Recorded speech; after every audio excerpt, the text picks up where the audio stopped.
oi, viajantes da vida! Como é que você lida com o luto? Como é que nós, que somos espíritas, entendemos isso? Aquela frieza de que não aconteceu nada, ou então nos desesperamos ainda, como antigamente. Na nossa próxima viagem, nós vamos receber uma lição interessante do Evangelho e estudada por Kair Bar Schutel sobre como lidar e como a comunicação, como a possibilidade da imortalidade aparece para nós como instrumento do Consolador, de trazer consolação e equilíbrio para nós. Então, enquanto roda a vinheta, você já aproveita, se inscreve aí no canal, acione o sininho para receber as notificações, deixa um like agora, se não gostar pode mudar lá para dislike, e lógico, gostando ou não gostando, deixa um comentário aí para nós, até para a gente saber que você assistiu, que você viu, o que você está pensando desse trabalho que a gente está fazendo, para a gente poder melhorar. Desde já, obrigado e boa viagem!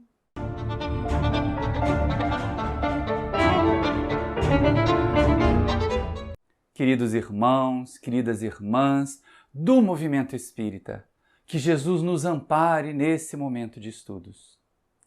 Ainda no início desse ano, 2023, para quem está vendo depois, mas no início de 2023, eu recebi um convite bastante agradável dos nossos companheiros lá do Espiritismo Net. Essa aqui, ó, que vocês estão vendo a vinheta passar.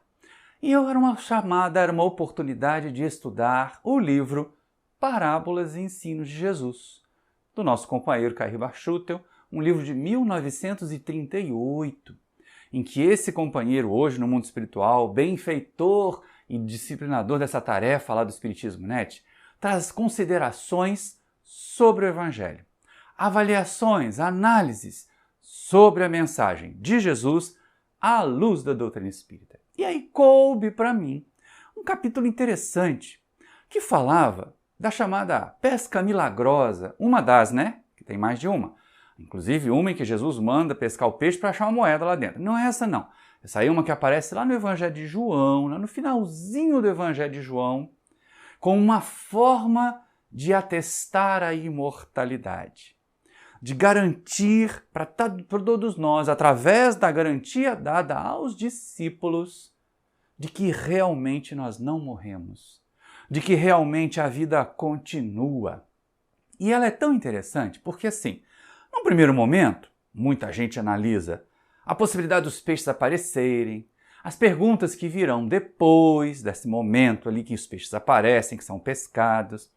Mas, como está no Evangelho de João, e a gente tem que ter sempre esse cuidado, o próprio Jesus dizia, né, que a gente precisava estar atento à letra, ao espírito que vivifica, e não à letra que mata, né, porque a gente tem que estar atento a isso, para a gente não ficar igual o fariseu, agarrado ali nas linhas, nas letrinhas, nas vírgulas, e esquecer a essência, esquecer o conteúdo. O Evangelho de João é considerado um evangelho dos mais simbólicos, daqueles em que os relatos, tanto que ele não está contado lá entre os três sinóticos, aqueles que trazem, né, meio que um relato quase cronológico, se não cronológico, pelo menos muito compatível de Mateus, Marcos e Lucas, são os evangelhos sinóticos, aqueles que trazem esses relatos mais comuns, tanto da doutrina quanto dos feitos de Jesus. No Evangelho de João, nem tem essa cronologia toda, nem tem essa literalidade toda que muita gente gostaria de atribuir. E como o capítulo 21 já é o último da obra, a gente já observa ali o João trazendo diretrizes, nos permitindo análises de coisas que virão no futuro. E aí eu dizia, nesse primeiro momento, a gente pode fazer um monte de análises, de interpretações desse capítulo de João. Mas foi a primeira vez aqui no Parábolas e Ensinos de Jesus, com o Kair Bar Schutel, e a nossa gratidão ao Jailton, ao pessoal do Espiritismo Net, que me deram esse presente desse convite, meio que de emergência, mas que foi um convite muito bem-vindo, para fazer o estudo sobre essa parte da pesca milagrosa lá no finalzinho já do livro, que me permitiu fazer uma ligação que eu talvez não tivesse feito se eu não tivesse tido esse convite. Vocês perceberam, a hora que a gente for ver o relato, que é uma possibilidade muito grande da gente usar a prova da imortalidade que aparece nessa passagem e a prova de que os que morreram fisicamente continuam se comunicando com a gente como um instrumento de consolação, como um instrumento que ajuda a gente a trabalhar o luto da desencarnação de entes queridos, da desencarnação de pessoas conhecidas, ou até mesmo o luto causado por aquelas notícias muito doloridas de massacres e de coisas tão feias, tão tristes que ainda acontecem nos nossos tempos. Pois é, foi a primeira vez que eu vi essa passagem com esses olhos, com esse olhar, o olhar que o Caírba nos permitiu trazer, lógico, não é? Se não fosse o estudo dele em 1938, a gente aqui em 2023, então você não está pensando nisso. Talvez não tivesse enxergado isso. Mas que passagem é essa, Maurício? Que momento é esse? É um momento muito interessante. Pensa bem, é o final do Evangelho de João, já tinha acontecido a crucificação, Jesus já tinha aparecido para os discípulos lá naquela local onde eles fizeram a última ceia, já tinha aparecido para os discípulos em Emaús, era o finalzinho desse momento mesmo. Mas já com um Jesus redivivo, já com um Jesus que se sabia havia vencido a morte, havia provado para os discípulos e para nós. Morreu só o corpo físico. Por que eu estou dizendo que morreu só o corpo físico? Porque muitas dessas passagens, depois da existência da crucificação de Jesus, as pessoas não o reconhecem. É como se fosse uma imagem meio difusa que aparece ali. Alguns são condutos mediúnicos mesmo. Outros não. Outros são situações em que a criatura está realmente ali vendo uma materialização. Mas não é aquela materialização completinha, nos mínimos detalhes. É uma materialização mais difusa. Mas é basicamente isso que acontece em vários desses momentos. E também João vai relatar isso, que eles não reconhecem Jesus ali num primeiro momento. E aí, que passagem é essa? Vamos nós aqui, porque é interessante, porque João diz assim, olha, e Jesus se manifestou para os discípulos mais uma vez, quer dizer, ele já tinha se manifestado antes. Para aquele grupo ali, para aquele grupo em especial, já seria a terceira vez, como a gente vai ver no fim dessa passagem. Mas é interessante, que grupo que é esse? O grupo habitual, né? Pedro, Tiago e João, porque João está fazendo o relato, esses três que ele chama lá dos filhos de Zebedeu, e ainda tinha Tomé, e ainda tinha Natanael e outros dois discípulos que ele não falava, né, que ele não nomeou, mas dava aí pelo menos um grupo de 6 a 8 pessoas, se a gente for fazer algumas contas aqui mais extrapoladas. E aí, eles estavam reunidos à beira-mar. Lembra aqui, presta bem atenção, o Evangelho de João simbólico. Essa passagem ela pode ser ao mesmo tempo símbolo da imortalidade, ela pode ser ao mesmo tempo símbolo do amor de Jesus por nós. Como assim, ué? Os meninos estavam tristes, vão passar a noite inteira sem pescar nada, e aí Jesus aparece para eles. Não é gostar muito? Não é mostrar assim, olha, eu estou aqui, não fiquem abatidos não fiquem tristes não, eu estou aqui, diz Jesus para eles. É isso. E ainda pode ser, sim, um símbolo importante, e essa é a primeira vez que eu notei quando eu fiz o estudo junto com o Caírba, um símbolo da superação do luto. Um estímulo importantíssimo para que a gente não se afunde na tristeza diante da desencarnação de pessoas queridas. E é exatamente aí. E aí vamos lá, estou comentando aqui, eles estavam à beira-mar, estava Pedro, Tiago, João, né, o Tomé e o Natanael e mais 2, já contei aqui, já deu pelo menos uns 8. Então a gente tem que estar bastante atento, porque a coisa vai fluir muito mais para o campo simbólico do que para o campo literal. Porque se for para o campo literal, a gente começa a ter umas dificuldades aqui. Começa a ter uns probleminhas. Mas olha só, ele diz assim, Pedro, estavam eles todos sentados à beira-mar, tristes, jururus. Por quê? Porque apesar da constatação da imortalidade, apesar de Jesus ter aparecido, Jesus ter dito para Tomé para botar a mão nas feridas e tudo mais, ele desaparecia. Ele não ficava o tempo todo. Então dava a sensação para aqueles discípulos que passaram os últimos 3 anos da vida deles acompanhando Jesus em tudo que Jesus fazia, compartilhando com Jesus as caminhadas, as viagens, as pregações, as recusas, os embates com os fariseus e com os escribas. Eles compartilharam isso tudo. Era um convívio estreito e Jesus ainda dizia para eles o que fazer, né?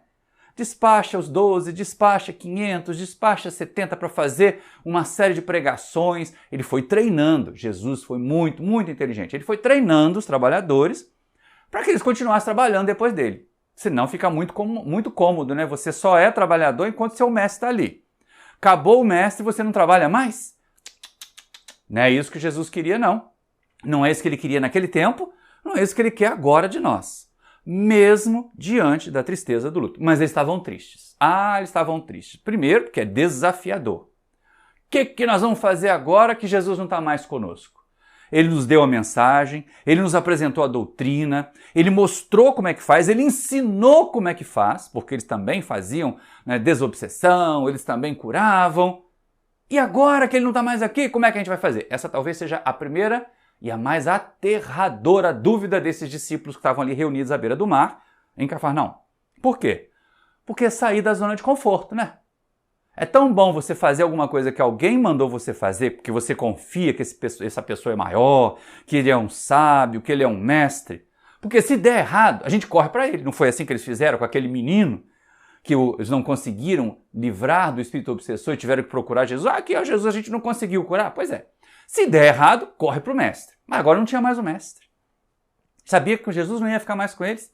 Eles iam ter que decidir tudo.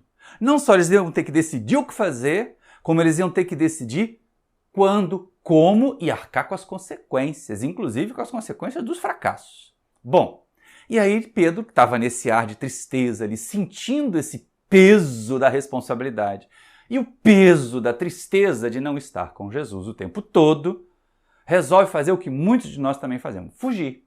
Fugir psicologicamente. Aí ele vira, eu vou pescar. E todos os outros foram com ele.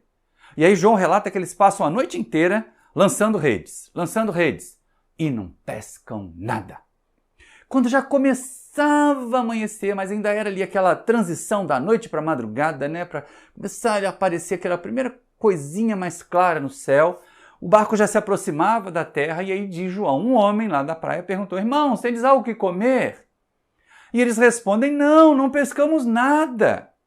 E aí o homem diz assim, ide e lançai as redes pela banda direita do barco. Aí a gente começa a perceber o quanto que isso é um símbolo. Mas deixa eu contar a história e depois a gente fala sobre ela. E aí eles lançaram as redes e as redes se encheram de 153 peixes grandes. É interessante que João falar um número, né? Esses números aí eu vou deixar para os exegetas, para aquelas criaturas exegetas. Corrija aí, Maurício. Vou deixar para os exegetas, vou deixar para os teólogos discutirem esses números. Não estou preocupado com os números, não. Mas 153 peixes grandes, numa rede de pesca, de um barquinho de 2000 anos atrás, devia ser uma montoeira. Devia ser peixe que não acaba mais. E grande ainda, né? Imagina só. E aí eles trazem então a rede com dificuldade, em outros relatos chamam outro barco. Nenhum problema. Quando eles estão chegando mais perto da praia, quando eles estão chegando mais perto da margem, João dá aquela cutucada no Pedro assim, olha que é o senhor que está lá na praia, viu? E aí Pedro se veste, porque segundo João ele estava nu, e aí não vamos entender nu, peladão de tudo, né? Mas tirado a túnica para ela não agarrar nas coisas do barco, porque também ficar nu de tudo ia ser se expor demais e não era o costume entre os judeus. Então ele provavelmente estava só com as suas roupas íntimas, ou só com um bermudão, alguma coisa assim. Também é um detalhe que não cabe aqui, porque mais importante do que o relato histórico é o símbolo por trás do relato. E aí olha só que coisa interessante. Pedro se veste porque estava nu, e não espera o barco chegar. Ele entra na água e vai ao encontro de Jesus. Porque, segundo João diz, ela estava lá uns 200 côvados, dá mais ou menos aí uns 120 metros de distância do barco, dentro da água ainda mais para a margem. Então Pedro entra na água. Pedro nada, vai até Jesus. E aí ele chega. E depois o barco chega. Só que quando eles chegam de Jesus, já havia fogo, brasas ardendo, um peixe-pão. Quer dizer, Jesus não precisava deles, né? Jesus pediu o peixe, deu aquela orientação, então isso é simbólico. E é tão interessante que a gente perceba isso, porque assim, não era a primeira vez, né? Atestar a imortalidade, comprovar a imortalidade, já não era a primeira vez. Porque Jesus tinha aparecido para Maria de Magdala lá no sepulcro. Jesus tinha aparecido para eles no cenáculo lá onde eles fizeram a última ceia. Jesus tinha aparecido de novo para Tomé, para também junto com eles. Jesus tinha aparecido para os discípulos em Emaús, ou seja, fenômeno. E aí vem um alerta importante. Faz uma pausa aqui na nossa reflexão sobre o luto, sobre a imortalidade como instrumento de consolação, para a gente pensar no fenômeno. E o nosso querido Jorge Alahá, quem não conhece ainda, procura aí no YouTube Jorge Alahá Pinga Fogo. Vocês vão amar o programa. E eu assisto todos. Né? E o Jorge Elahá tem uma frase que eu gosto muito, e com a devida referência ao autor, ele diz assim: o fenômeno convence, mas não converte. E aí se a gente tinha Jesus aparecendo para Madalena, Jesus aparecendo no cenáculo, Jesus aparecendo no cenáculo de novo, Jesus aparecendo para os discípulos a caminho de Emaús, ele convenceu. As pessoas estavam certas de que era ele, certas de que ele havia vencido a morte, ou seja, a imortalidade estava atestada, estava garantida. E por que os discípulos estavam tristes? Por que eles ainda estavam abatidos? A gente vê agora muitas vezes acontecer isso. E muita gente aflita, e muito espírita aflito para dar resposta à aflição dos outros, na chamada produção de cartas consoladoras. Gente, há muito trabalho e há muito trabalhador muito sério, muito dedicado e que faz um trabalho muito confortador nesse sentido. Mas também há muito equívoco, há muito erro, eu já falei até disso em outras palestras, não vou ficar contando aqui de novo.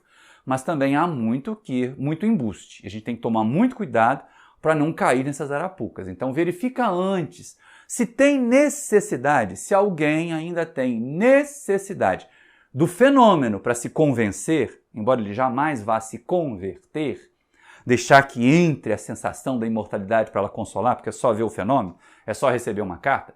Procure uma fonte segura de trabalhadores disso. Chico Xavier ficou um monte de tempo psicografando as obras de André Luiz de Emmanuel, para só depois, lá no finalzinho da carreira mediúnica, trazer as cartas consoladoras. Então tenhamos esse cuidado, esse critério. Agora volta aqui para a palestra. Volta para o nosso assunto. Com muito cuidado com essa relação de que o fenômeno convence, mas não converte, estavam lá os discípulos tristes. Estavam lá os discípulos jururus, macambúzios, pensando em como é que eles iam fazer. E essa é uma questão muito interessante. A certeza da imortalidade, ela não elimina de nós, de cada um de nós, até nós espíritas, porque de vez em quando a gente quer ser mais forte, quer ser mais espírita do que os espíritos propuseram para nós. A gente acha que assim, como eu acredito na imortalidade, eu não tenho que sentir dor nenhuma, eu não tenho que atravessar momento nenhum do processo do luto quando vai embora um ente querido para o mundo espiritual. E não é bem isso não. Porque se eu assumir essa atitude, eu estaciono no primeiro estágio psicológico do luto. E essa é uma questão interessante. O luto acontece para todos nós, vai acontecer para todos nós. Para alguns de nós já aconteceu algumas vezes, para outros de nós ainda vai acontecer, mas todos nós vamos precisar, em algum momento da nossa existência, trabalhar o luto em relação à partida de entes queridos. E aí como fazer? Espíritas, como fazer? Cara de paisagem, dizer que eu não estou sentindo nada? Não! O luto é um processo a ser vivido. E aí aqueles discípulos que estavam lá, ainda não alçados à condição de apóstolos, de divulgadores, eles estavam atravessando um momento dolorido do luto. Não teriam mais o mestre. Para eles, como eu disse antes, com um agravante. Era o luto e ainda era a incerteza, a insegurança. Meu Deus, agora somos nós que somos responsáveis pelo trabalho. Isso pesa muito. A gente observa isso, inclusive, quando desencarna o dirigente de um centro espírita, que era aquela criatura pau para toda obra, Fazia de tudo. Pois é, essa criatura, ela muitas vezes ela faz tanto que as pessoas se acomodam em volta dela. Então é bom, você aí que é dirigente espírita, começar a atribuir tarefas, começar a distribuir atribuições para que na hora que a gente não tiver mais materialmente, o trabalho continue, o trabalho prossiga, porque é necessário que o trabalho prossiga. E aí os discípulos estavam nessa situação, nessa incerteza, e era muito complicado. E aí, claro, fugir é mais ou menos a situação que a gente tenta. Mas a doutora Elizabeth Kubler-Ross, estudando bastante, tanto pessoas que caminhavam para a desencarnação, quanto as famílias que ficavam enlutadas, ela observou mais ou menos 5 estágios do luto. 5 estágios num processo saudável, ali de mais ou menos 10 meses, 1 ano. Por quê? Porque um luto prolongado demais, um luto de 2, 3, 5, 10 anos, em que a pessoa fica afundada na tristeza, em que ela não pode ouvir, que ela não desmonta o quarto da pessoa que desencarnou, é um luto doentio. Esse precisa de tratamento. Esse precisa do socorro de um psicoterapeuta, precisa de ajuda. Mas o luto saudável, segundo eles, dura aí mais ou menos 10 meses, 1 ano, um pouquinho mais que isso se nós formos um pouco mais frágeis. Mas ele tem etapas. E a primeira etapa do luto pode acontecer conosco espíritas, é a da negação. Não acredito, não é possível. Muitas mães fazem isso, né? Elas mantêm o quarto do filho como se o filho e a filha fossem voltar. Elas põem o prato à mesa do marido ou da esposa como se o marido ou a esposa viessem para um jantar ou viessem para o almoço. É como se a rotina não tivesse acontecido, como se a desencarnação não tivesse acontecido. É a negação. Não dura muito, porque não tem solução, né? É físico, a pessoa não vai aparecer, a pessoa não vai estar ali de novo. Mesmo que ela tenha ido ao velório, ao sepultamento, visto o corpo descer ou visto entrar no forno crematório, não importa. Intimamente a pessoa nega, dá aqueles atos falhos, né? E agora, peraí, deixa eu tirar esse prato daqui, ou deixa eu, né, não preciso mais colocar a música que a fulana gosta porque ela não vai estar mais aqui quando chegar. São atos falhos, é a negação, é o período da negação. Depois vem o período da raiva. E muitas vezes as pessoas brigam com Deus. Porque Deus fez isso comigo, isso é injusto, agora nós estamos passando necessidade. Ou então vem a raiva do desencarnado. É pior. Porque aí nós começamos a bombardear o desencarnado com pensamentos negativos. Lá no Livro dos Espíritos, nós já discutimos isso até em curtas, na questão 936K do Livro dos Espíritos, que aí vocês podem ver aqui agora, a gente observa os amigos espirituais dizendo que esse pensamento desarrazoado, que essa tristeza muito grande, comprometem a paz do desencarnado. Imagina se for um pensamento de raiva. Porque tem gente dizendo, por que você me deixou? Não podia ter me deixado. Isso é o momento da raiva. Raiva da gente mesmo, raiva do desencarnante, raiva de Deus, raiva de um causador, porque às vezes há um causador, né?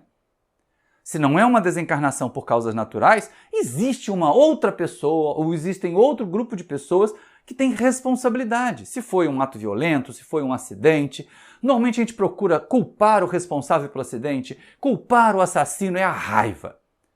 E aí depois desse momento da raiva, vem um questionamento. Mas e se eu tivesse impedido ele ir para a festa? Se é um filho que desencarna voltando de uma festa. E se eu tivesse percebido antes que aquela criatura estava com um problema, sentindo uma dor diferente ali, e eu não notei que era um tumor? Então a gente começa naquela questão da barganha. Se eu não tivesse feito isso, se eu tivesse feito aquilo, puxa Deus, e se eu tivesse feito dessa maneira? Também não adianta, não dura muito, porque não há nada que a gente faça que vá reverter, trazer de volta. E aí vem o período perigoso, que normalmente é o período em que as pessoas estacionam. Estacionam por mais tempo, porque olha só, negação, raiva, barganha passam rápido. Pela inexistência do corpo físico ali para a gente tocar, para a gente palpar, para a gente dar vazão a esses três estágios. Mas a depressão, que é a quarta parte, é o quarto estágio do luto, segundo Elizabeth Kubler-Ross, que acontece com todos nós. Ai, gente, estou falando de depressão, mas depressão é uma doença. Sim, a depressão crônica, a depressão prolongada é uma doença. A depressão do luto é uma resposta psicológica normal. Saudável até, porque ela vai fazer com que a gente deixe as outras etapas para trás.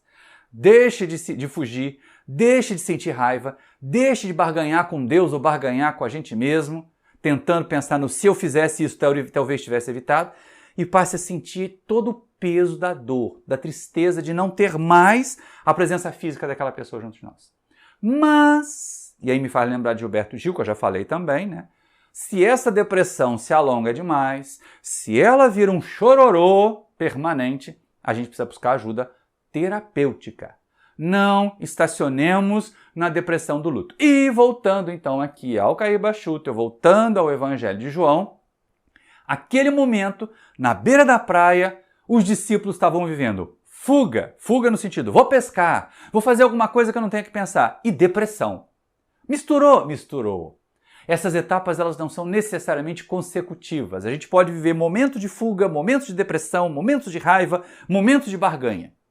Então eles estavam ali fugindo, porque não pensar na desencarnação, não pensar na partida do mestre, trazia um certo alento, pelo menos diminuía o impacto da dor, e deprimidos. Por que agora que eu vou fazer? E agora que não tem mais Jesus? É depressão. E aí, para fugir da depressão, eles acabavam mergulhando no trabalho, se afogando no trabalho, como a gente costuma dizer. Depressão do luto é uma resposta psicológica normal. Se ela não tem uma duração excessiva, saudável. Por quê? Porque aí vem a quinta etapa observada pela doutora Kübler-Ross, que é a aceitação. A aceitação é diferente de conformação ou de esquecimento, porque de vez em quando aceitei a morte do fulano, não pensa mais. Não, continue fazendo preces, continue agindo de forma carinhosa, continue fazendo as coisas que vocês gostavam de fazer com aquela pessoa que desencarnou, como se ela estivesse também partilhando os momentos agradáveis, principalmente os momentos agradáveis. Continue vivendo os momentos agradáveis, porque isso vai manter esse laço afetivo. As vibrações do amor vão continuar indo. Então, o que é a aceitação? Na visão da professora Elizabeth Kübler-Ross e também para nós espíritas cabe. Ela diz que é uma convivência pacífica com a sensação de perda. Olha, é verdade, a gente vai, eu muitas vezes falo isso lá no atendimento fraterno Paulo de Tarso, quando nós estamos tratando de casos de desencarnação de pessoas queridas. E aí eu costumo dizer aos pais, às mães, os filhos que vão lá, que assim, olha, essa saudade não vai desaparecer nunca, porque senão nós não amamos de verdade. Então encontre um cantinho no seu coração, no símbolo dos sentimentos, encontre um cantinho no seu coração para você guardar sua saudade. E siga vivendo. E preencha o restante do espaço da sua vida com vida, com ações, com trabalho, inclusive com os prazeres que nós tínhamos da convivência com aquela pessoa. Continue fazendo, porque tem gente que diz assim, não, eu gostava muito de ver aquele filme com a fulana, mas ela desencarnou, eu nunca mais vou ver aquele filme. Eu nunca mais vou comer aquele prato. Eu nunca mais vou naquele restaurante. Gente, não faz isso não. Assista ao filme e pense na pessoa querida. Coma comida gostosa e pense na pessoa querida. Vá ao restaurante que vocês iam na época do namoro, na época da convivência, na época do casamento prolongado e pense na pessoa querida. Porque é uma maneira de nós mantermos o laço afetivo. Isso é a convivência pacífica com a dor da perda, com o sentimento da perda. Então, essa é uma questão muito importante. Por quê? Não adianta a gente ficar estacionado na fuga. Espírita que diz assim, não, mamãe morreu, mas não tem problema, eu sou espírita, não estou sentindo nada. Estacionou na fuga. Vai fugir dessa realidade, fugir para a conceituação, para a racionalização espírita e não vai trabalhar dentro de si o luto. Uma hora isto nos adoece.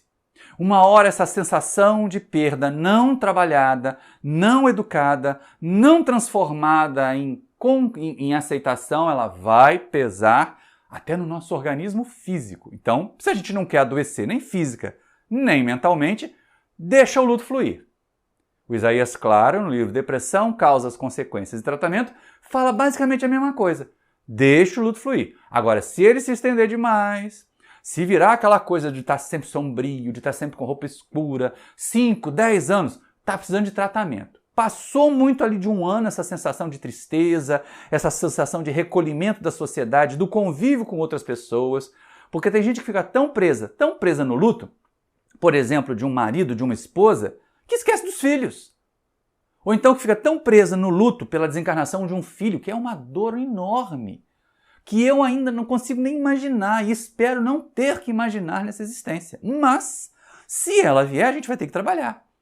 E aí tem pessoas que ficam tão fechadas na desencarnação daquele filho, daquela filha, esquece dos outros. E causa lesões nos outros, lesões emocionais. Puxa, papai e mamãe só gostavam do meu irmão e da minha irmã que foram embora, não gostam de mim, porque eles não continuaram vivendo. Então olha como o luto, como a imortalidade, como a consolação que vem com a certeza da imortalidade é necessária. Feita essa discussão, vamos de novo ver o que os discípulos estavam fazendo. Eles estavam na fase da depressão, como eu falei, na fase da fuga, e entram na história do trabalho. E aí começa lá, vai pescar, joga rede, patatuba. Muitos de nós fazemos isso. Nós mergulhamos no trabalho, nós mergulhamos até na atividade espírita. Muitos de nós fugimos de trabalhar os nossos sentimentos ruins no trabalho espírita. Enchendo cesta básica, fazendo atendimento, participando de reunião mediúnica para não pensar no casamento que está ruim, no filho que está dependente química, na filha que está dependente química e assim por diante. Nos filhos e nas filhas que estão tendo comportamento sexual equivocado, causando problemas para si mesmos, até para nós. A gente foge foge pelo trabalho. Foi o que Pedro e os discípulos quiseram fazer, fugiram. Mas aí tem dois dados interessantes. Lembra, o Evangelho de João é bem simbólico. Eles passam a noite jogando redes e não pescam nada. Então, dois símbolos para nós trabalharmos. A noite, que é um momento de menor lucidez, que é um momento de menor visibilidade. Ah, mas normalmente o pessoal saía para pescar à noite porque os cardumes se alimentavam. Se fosse físico, se fosse uma pesca material, caberia. Mas a noite aqui está como um símbolo de um período em que a nossa lucidez, em que a nossa percepção do que está em volta de nós é diminuída pela penumbra, pela escuridão. Então nós vivemos a noite, e vivemos também o fracasso deles, que fugiram, que deixaram de equacionar o luto, fugindo para o trabalho. E eles, olha só, Pedro sabia pescar, né? Normalmente nós fugimos para coisas, para atividades que não exigem pensar. Porque se a gente pensar, a gente acaba sentindo. E aí, sentindo, acaba sofrendo. Então, fuga pelo trabalho, normalmente é alguma coisa mecânica. É alguma coisa que se faz sem pensar, até para ocupar o tempo, mas aí está lá ruminando lá dentro, né? No final das contas, aquilo vai acabar aparecendo. Então, esses dois símbolos que aparecem, a noite, em que eles passam lançando redes, e o fracasso. Ou seja, não adianta despender energia nem naquilo que a gente sabe fazer bem, nem naquilo que a gente faz sem pensar, porque a gente está fugindo. Porque a gente está evitando de trabalhar as questões mais relevantes. E João dizia, gente, que já era a terceira vez que Jesus apareceu para os discípulos, para aquele grupo de discípulos que a gente citou ali no começo do nosso estudo. Então, assim, certeza da imortalidade, fenômenos eles já tinham. Por que fugir? Mas Jesus não faz só isso. E aí começa a aparecer a consolação, né? Porque aí não basta o fenômeno. De volta à frase do querido amigo Jorge Alahá. O fenômeno convence, mas não converte. E Jesus, o mestre por excelência, ele queria mais do que convencer. Aparecer antes, convenceu. Todos eles já sabiam que Jesus não tinha morrido. Mas aí nessa passagem de João tem mais. Nessa passagem de João, Jesus traz a diretriz de prosseguir, a diretriz de continuar. Quer dizer, é um fenômeno, mas também é um fenômeno que converte. Porque ele tem essa interação, porque ele aponta para um futuro. Olha, eu não morri, então agora vocês têm que fazer isso. E como é que Jesus faz isso? Perguntando para eles, tens algo que comer? Ou seja, vocês colheram algum fruto do trabalho, do esforço que fizeram? Não, não colhemos nada. Por quê? Porque lançaram força de trabalho a esmo. Porque não tinham diretriz. Porque estavam gastando energia sem saber para quê. Aí Jesus dá a diretriz. Ide e lançai as redes pela banda direita do barco. Aí nesse momento que eu digo assim, esse trecho de João é simbólico. Porque os barcos de pesca, na época de Jesus, eram, se não do tamanho, até menores que uma traineirazinha nessa nossa dos dias de hoje. Um barquinho que não tomava o tamanho dessa sala aqui onde eu estou gravando. Então é lógico que peixe passa por baixo do barco, né? A menos que tivesse um campo de força fluídico ali, que só tinha peixe do lado direito, não tinha peixe do lado esquerdo. Tem nada a ver com esquerda com direita aqui, por favor. É um símbolo. O lançar as redes pela banda direita do barco significa use a sua força de trabalho, use o seu conhecimento de forma coordenada, de forma produtiva e não lançando energia a esmo. E não gastando energia a erro. Vamos fazer o direito aqui de oposição ao errado, ao torto, não é? E não à esquerda, mas em oposição ao errado. Faça de forma direita, não faça de forma errada. Lance as redes de forma direita, use sua energia de trabalho de forma direita e não de forma errada.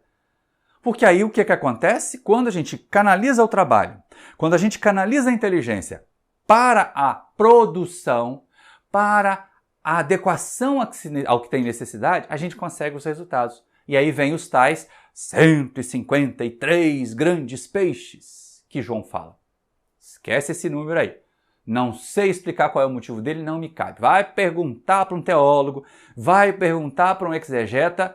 Eu simplesmente estou trabalhando o símbolo. O símbolo de que quando eu uso o meu conhecimento, a minha inteligência, a minha força de trabalho, de forma certa, eu colho frutos. Se eu ficar usando a esmo como fuga, eu não colho frutos. Essa é a grande máxima que a gente tira daqui. E ainda mais porque, assim, quando Jesus pede peixe e orienta como é que eles tinham que fazer para pescar, Jesus já estava com peixe e pão lá na beira da praia. Não é isso que João diz depois? Jesus já tinha lá peixe e pão esperando. Mas espera que a gente vai chegar nesse trecho. Então eles pegam os peixes, eles chamam os outros barcos para ajudar a carregar, beleza. E aí quando estão chegando é que vem aquela frase de João para Pedro: olha que é o mestre que está lá. E aí Pedro se veste, porque ele estava nu de João, nu, vamos entender, em roupas mínimas, né, em trajes mínimos e não peladão de tudo, mas nu, no sentido de despido. E aí, mais uma vez, olha como é que o símbolo é mais interessante. Porque se a gente pensar, aliás, não pensa não, porque senão vai criar uma imagem horrorosa na cabeça da gente. Num Simão Pedro pelado, pescando, vai ficar feio. Mas se a gente pensar no símbolo de que quando nós vamos ao encontro de Jesus, é preciso estar vestido dos valores, das qualidades, dos atributos que nos permitam não só perceber Jesus, interagir com Jesus e cooperar com Jesus. Então, o primeiro símbolo que a gente tem nessa aproximação é essa nudez. Essa nudez de Pedro não é a nudez de um corpo físico, mas é o estar despido dos sentimentos e dos pensamentos que lhe permitiriam interagir melhor com Jesus. E aí ele se veste. Opa, então ele tinha. Ele resgata, e a gente tem, né? Ele resgata todo o amor que ele já tinha exercitado, ele resgata todo o conhecimento que ele tinha assimilado com Jesus e se veste com isso para ir ao encontro de Jesus. E entra na água. Segundo símbolo. Ele não espera o barquinho chegar lá. Ele entra na água. Ele mergulha na água para que efetivamente vá mais depressa ao encontro de Jesus. Está certo que 200 côvados, mais ou menos 120 metros, não era tão longe assim, né? Dava para ele ir até andando, se fosse um mar mais rasinho ali. Dependendo de como é que tivesse a maré no lago de Genezaré, que eles chamavam de Mar da Galileia, dava para ir a pé os 100 metros, os 120 metros. Mas se não, Pedro sabia nadar porque ele era pescador por profissão. Tem essa história de Pedro ter medo de morrer afogado porque ele era pescador de profissão. É a mesma coisa, pescador ter medo de morrer afogado é a mesma coisa que médico ter medo de sangue, né, gente? Ou então engenheiro ter medo de cálculo. Aí a coisa fica complicada. Então, Pedro sabia nadar fisicamente, mas o símbolo é ir ao encontro de Jesus. Não esperar a embarcação do mar, que navega no mar da vida, atracar lá na margem. Ele foi ao encontro de Jesus. Os outros, porque eles estavam lá na situação da pesca, foram remando e chegaram mais perto do mestre, chegaram à margem. Mas quando Pedro chega e os outros chegam, porque é interessante nesse relato de João, é que dá a sensação de que Pedro não chega na frente, chega todo mundo junto. E ele diz assim: quando eles chegaram, e assim que saltaram em terra firme, já encontraram brasas postas, peixe e pão. Além do peixe que Jesus tinha pedido, o mestre ainda tinha pão. Quer dizer, a ceia estava pronta, Jesus não precisava deles. Então para que Jesus fez esse salamaleque todo, mandou eles lançarem as redes, mandou buscar mais peixe? Para dar a eles a oportunidade de trabalhar. E aí Jesus diz: vão lá buscar os peixes que vocês pescaram. Pedro pega alguns e põe para assar também, para aumentar ali o rancho, né? Para aumentar o que o pessoal ia comer. E eles então começam a cear. Mas Jesus não precisa da gente, nós é que precisamos dele.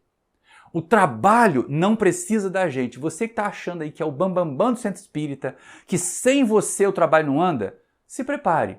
Ou pela desencarnação, ou por uma viagem, ou por qualquer outro motivo. Você, eu, podemos nos afastar de um trabalho. Mas se o trabalho é sério, se o trabalho tem a chancela de Jesus, rapidamente vai ser substituído e vai continuar existindo. É esse o símbolo de que os pescadores passaram a noite inteira sem pescar nada, conseguiram uma pescazinha ali com a ajuda do mestre, mas quando eles chegam, o mestre já tinha tudo pronto, já tinha a ceia pronta. E essa é a questão que a gente tem que estar atento aí. Jesus não precisa de nós, mas ele nos concede a oportunidade de trabalhar com ele. Isso é muito bom. Isso é muito inteligente. Então é preciso fazer mais. É preciso caminhar bem mais aí. Por quê? Porque a nossa hora de colaborar pode ser numa hora em que a gente esteja sentindo dor. A nossa hora de colaborar com Jesus pode ser uma hora em que a gente esteja passando um momento de fragilidade. E ainda assim ele diz assim: olha, estou te dando a oportunidade.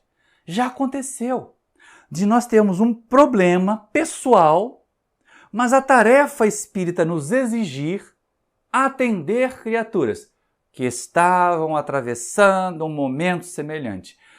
Ai, respira fundo, pede ajuda à espiritualidade a Jesus e tenta atender o problema do outro. Porque senão a gente começa assim, não, mas o meu caso é assim, o seu é desse jeito. Aí a gente faz um conjunto de dores. Não, a nossa tendência, a nossa proposta no Espiritismo é que nós sejamos instrumentos do Consolador. Então, guarda a sua dorzinha no bolso e vai atender a dor do seu semelhante quando é a sua tarefa, quando é o seu momento. Quando de repente a gente terminar de atender a dor do outro, vai perceber que a dor do nosso bolso derreteu, porque ela era uma bolinha de gelo, era um floquinho de neve. E a gente, ao equacionar a dor do outro, como ela era semelhante à nossa dor também foi equacionada. Por isso o trabalho é tão necessário. Por isso o trabalho é tão importante quando nós estamos trabalhando com luto, lidando com o nosso próprio luto, para poder garantir que o Consolador, a imortalidade, a comunicabilidade que nós vamos poder ter. Ah, mas eu queria tanto uma mensagem da minha mãe que desencarnou. Pense nela. E ela vai transmitir seu pensamento para você. Qualquer outro ente querido que tenha desencarnado. E é exatamente nesse ponto, nesse momento, em que está garantida a imortalidade, em que os discípulos tomaram a lição de que eles precisavam trabalhar com Jesus, que o Caiba Schutel entra dizendo, olha, Jesus apareceu por amor. E apareceu para atestar, e essa é uma questão interessante. Esse livro foi publicado em 1938, um momento de muita perseguição de movimentos religiosos outros que não contra o espiritismo. Então nós tínhamos sacerdotes que criticavam, tínhamos pastores que atacavam o espiritismo violentamente. Caiba Schutel se permitia várias vezes verdadeiros debates em praça pública, quando não eram embates, com sacerdotes, para mostrar que o espiritismo não era coisa do demônio, coisa nenhuma, porque era essa acusação que eles faziam, né, que o espiritismo era coisa do demônio. Então, neste livro, Parábolas e Ensino de Jesus, tem as respostas do Caiba Schutel. E esse momento da pesca milagrosa, em vez de focar no peixe, na pesca ou nos discípulos, o Caiba Schutel fixa o seu foco em Jesus voltar. Mais do que em Jesus voltar, porque ele já tinha dado outras demonstrações de que tinha voltado. Mas em Jesus se comunicar, a comunicabilidade. Ora essa, não basta ser imortal, né? O que adianta eu acreditar que minha mãe que desencarnou continua viva, que meu filho que desencarnou continua vivo, se eu não puder interagir com eles? Se eu não puder me comunicar com eles? Aí a gente vai lá na questão 934, aqui do Livro dos Espíritos, e percebe que os amigos espirituais dizem que a desencarnação de entes queridos, primeiro, é uma dor comum. Atinge tanto ao rico quanto ao pobre. Mas nós espíritas já temos a vantagem de poder nos comunicar com eles, enquanto não temos meios mais frequentes. Ou seja, enquanto não dá para ser pensamento a pensamento direto, acontece no sono, acontece nas lembranças queridas, acontece na inspiração. Na verdade, eles se comunicam com a gente, mas a gente nem percebe. E pode acontecer de uma carta, de uma comunicação mediúnica, mas não é obrigatório que seja uma comunicação mediúnica. Mas fica claro que a comunicabilidade é um certificado da imortalidade. Então, é isso que Caiba chama a atenção. E ela não é contrária à lei de Deus, porque se ela fosse contrária à lei de Deus, o próprio Jesus não voltaria, né? Para comunicar com os discípulos, para falar com os discípulos, para apresentar para eles as suas diretrizes. Ora, essa é a questão. Quando Jesus se apresenta, nas várias vezes que ele se apresentou, sem ser reconhecido, que essa é uma questão importante, né? Eles cearam, viram o peixe, comeram o peixe, se refestelaram lá, e ninguém tinha coragem de dizer assim, é você, Jesus? Eles não reconheciam Jesus. Eles só viam aquele homem, que devia estar num momento de penumbra também, né? Do fim da noite para o início da manhã, então a visibilidade não devia ser muito boa, porque praia, à beira-mar, em Cafarnaum, de 2000 anos atrás, não tinha holofote, gente. Não tinha iluminação artificial. Era a luz das estrelas, quando muito. E se não tivesse estrela, é escuridão mesmo. Então, olha só que coisa interessante. Eles não reconheciam.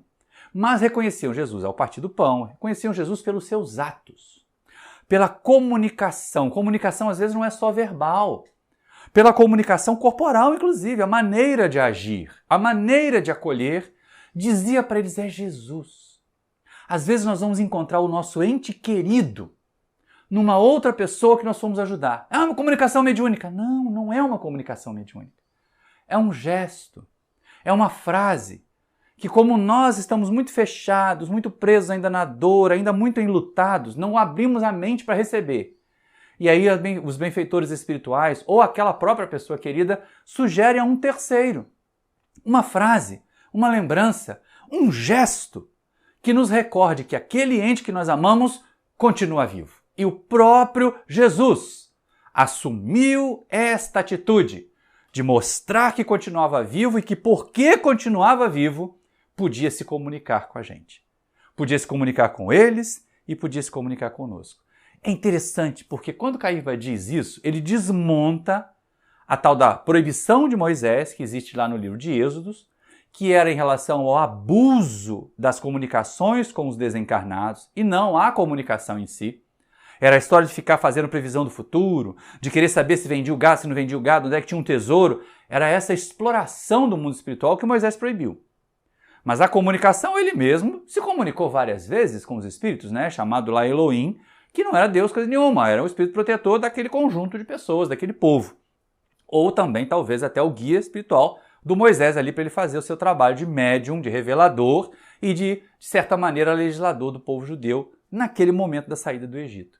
Então é muito interessante porque assim, isso valeu em 1938 para que os sacerdotes e os pastores falassem menos de que era proibido se comunicar com os mortos, porque Jesus, morto, se comunicou. E não é essa única vez também não, né? Tem lá a transfiguração no Monte Tabor, que Jesus chancela. Parece de um lado Elias, do outro lado Moisés. Os dois já estavam mortos. Mas Elias não morreu, ele foi levado numa carruagem de fogo. Mas Moisés morreu. Moisés viu o sepultamento dele, ele não entrou na Terra Prometida como está lá no Velho Testamento.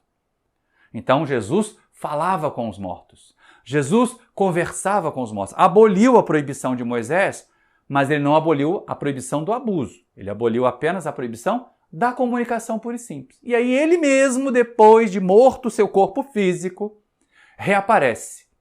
Então é a imortalidade e a comunicabilidade como instrumento de consolação.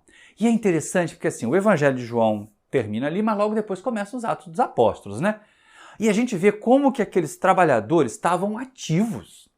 Como nos Atos dos Apóstolos, o Lucas faz um relato de como que eles deixaram a condição de discípulo, daqueles que atendiam, que faziam o que Jesus mandava, para a condição de apóstolos, dos que decidiam que trabalho que eles iam fazer, onde iam fazer, para onde eles iam.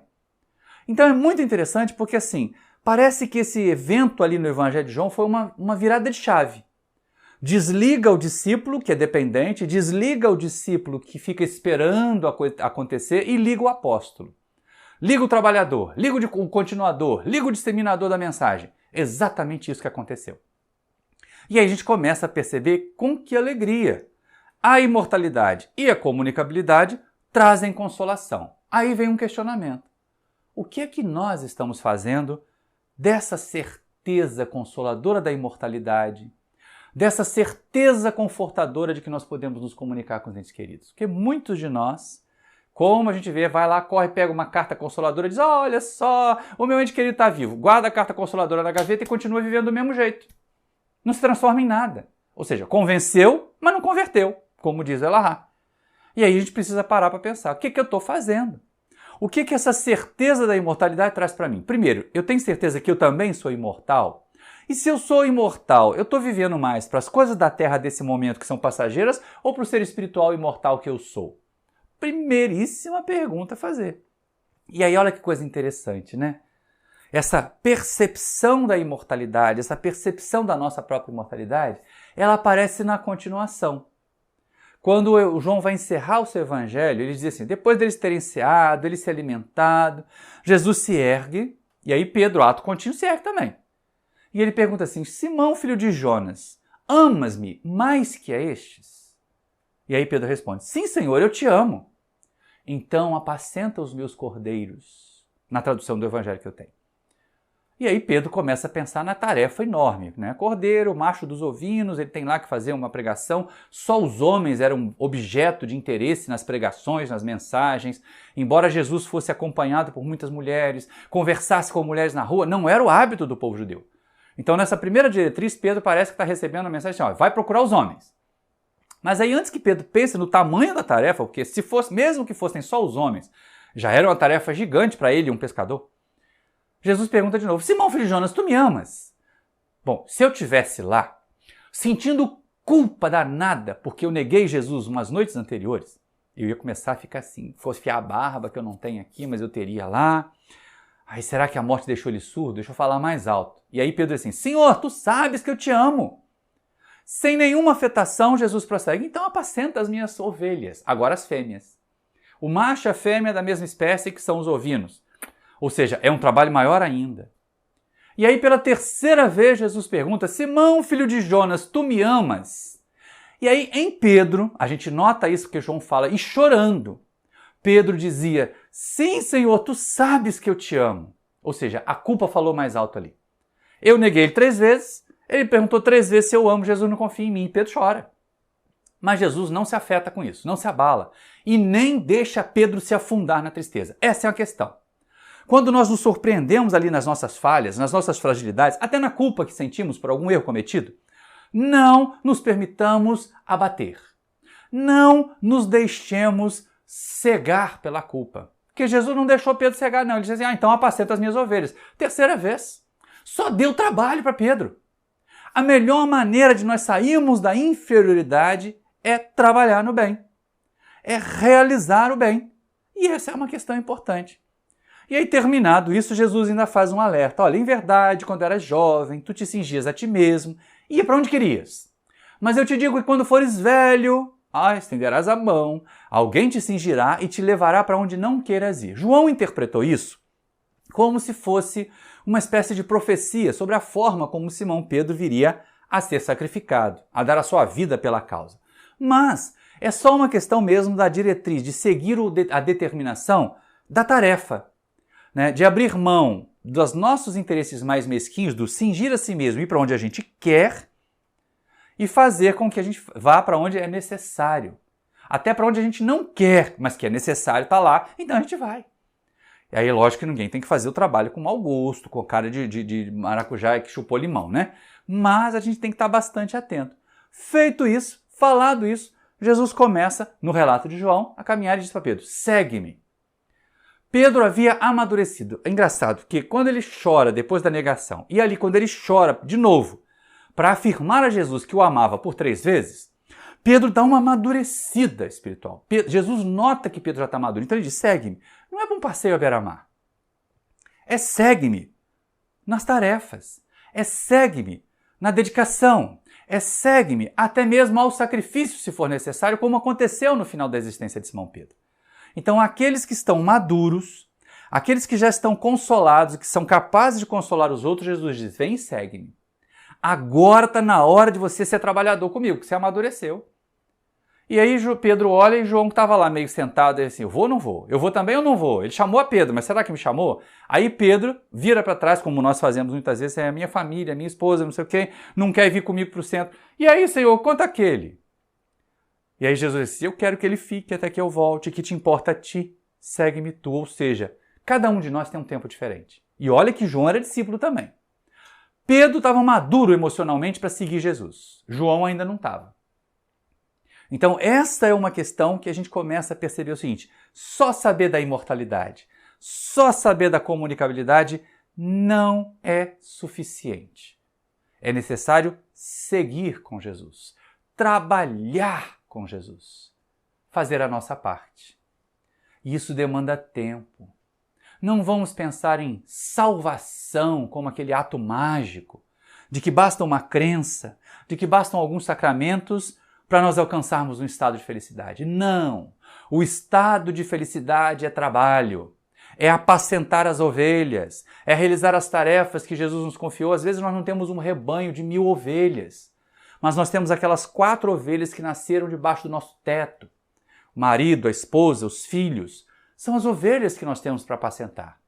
Às vezes nós também somos ovelhas que precisamos ser apacentadas, então a gente vai procurar um bom pastor, vai procurar pessoas que possam nos orientar a fazer um bom trabalho. Vamos nos fiar mais em Jesus, na mensagem de Jesus, estudá-la mais a fundo. Por quê? Porque a história do Pedro está contada, né? Ele negou Jesus, ele se recuperou, ele amadureceu moralmente, ele seguiu com Jesus e ao final da sua existência entregou a vida pela causa também. Mas ela está contada. E aí, com certeza, naquele momento ali da recepção no mundo espiritual, se Jesus perguntasse, Simão, filho de Jonas, tu me amas? Por uma 4ª vez? Pedro chegaria todo sereno e dizia, sim, Senhor, eu te amo. E olha aqui as ovelhas que você me confiou, nenhuma delas se perdeu. E é o que nós precisamos fazer, meus irmãos, minhas irmãs. Abraçar a imortalidade, a nossa e a das pessoas que nós amamos. Ter a certeza da comunicabilidade. Aqui com Cairbar, a gente volta a esse ponto. A certeza de que a comunicabilidade, de que a volta de Jesus é um alerta de que nós temos esses instrumentos de consolação. E não é só através das cartas consoladoras. É do nosso trabalho. Quando você sai para fazer uma campanha do quilo e pensa na pessoa querida desencarnou, você está se comunicando com ela. Quando você arruma a sua casa, libera o quarto, doa as roupas com carinho, mas doa com carinho, não se desfazendo. Na pessoa que você amou, você está pensando e está se ligando a ela. Essa é a questão. Então, trabalhar bem o nosso luto, para que nós possamos finalmente chegar lá no fim da jornada, depois de algumas jornadas, porque pode não ser nessa encarnação, muito provavelmente a gente não vai chegar a uma condição muito mais feliz nesse corpo físico que está aqui. Vai precisar de mais algumas encarnações até eu chegar lá. Vocês também. Mas todos nós vamos chegar. Todos nós, como um Simão Pedro, como um Paulo de Tarso, como um João, como Maria de Magdala, vamos chegar lá. E se Jesus perguntar para nós, tu me amas? O que nós vamos responder? Se a gente não tiver trabalhado, vai ser difícil responder alguma coisa. Porque só dizer que eu amo, só dizer que eu fiz prece, só dizer que eu fiz o sacramento, Jesus não vai acreditar nisso. Mas se a gente apresentar a folha de serviço, se a gente apresentar a folha de trabalho realizado, aí Jesus vai acreditar que a gente ama, porque nós fizemos o trabalho que ele nos propôs. Nós seguimos o mestre, nós reproduzimos o modelo e seguimos o guia que nos foi apresentado lá na questão 625 do Livro dos Espíritos. Então essa é a grande proposta. Abraçar a imortalidade, entender a comunicabilidade não apenas como trato mediúnico, mas como várias formas de manter sintonia com os amados que partiram, isso consola, e trabalhar, continuamente no bem, porque é isso que vai nos permitir estar felizes e estar em paz. Um grande abraço para vocês, muita paz e muito obrigado pela sua atenção.